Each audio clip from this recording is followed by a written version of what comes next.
Ayan, so bali nagbigay nga tayo kaninang umaga ng balunggay dito sa mga alaga natin, mga kalapatids. Ayan o. Ayan. So kaninang umaga pa yan mga kalapatids.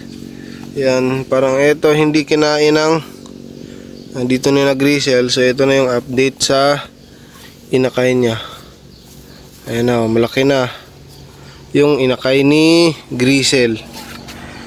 Tsaka dito rin sa mga kalapatids, dito din sa Pliers Loft natin.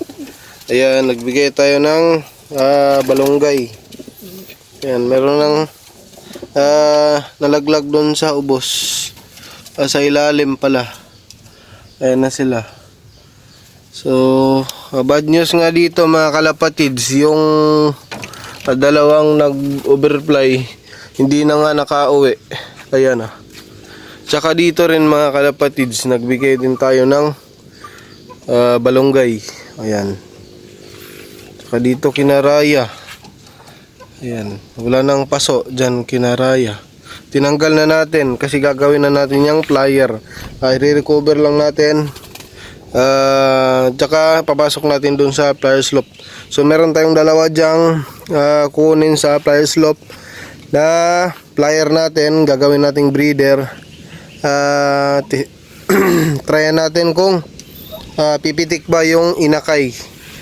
Saka dito meron nga pala tayong manok mga kalapatids na nakuha nung nakarang araw dun sa tito ko mga kalapatids. Ayan o. Ayan, nire-recover ko pa rin yan mga kalapatids. Tsaka dito binigyan ko na rin itong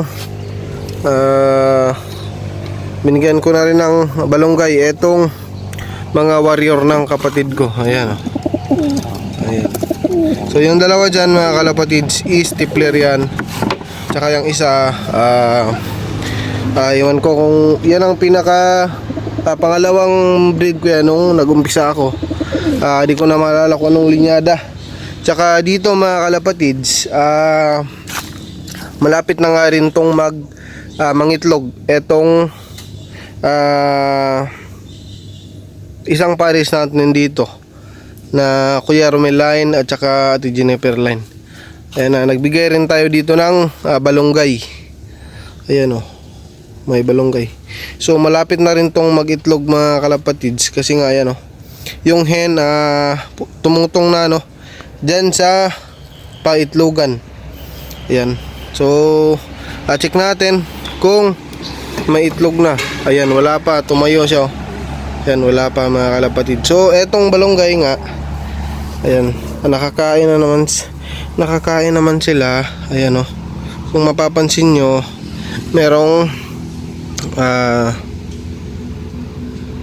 ayan, pinagkainan. Merong pinagkainan ng kalapati.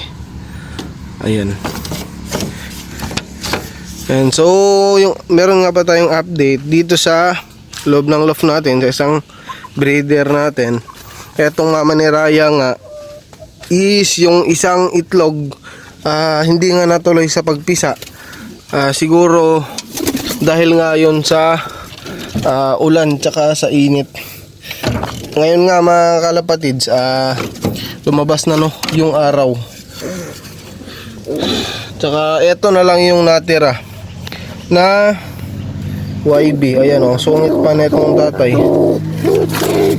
Ayan o, ayan na yung YB netong mama ni Raya. So isa na lang yung so bali dalawa na lang yung YB natin ngayon na tuturuan soon.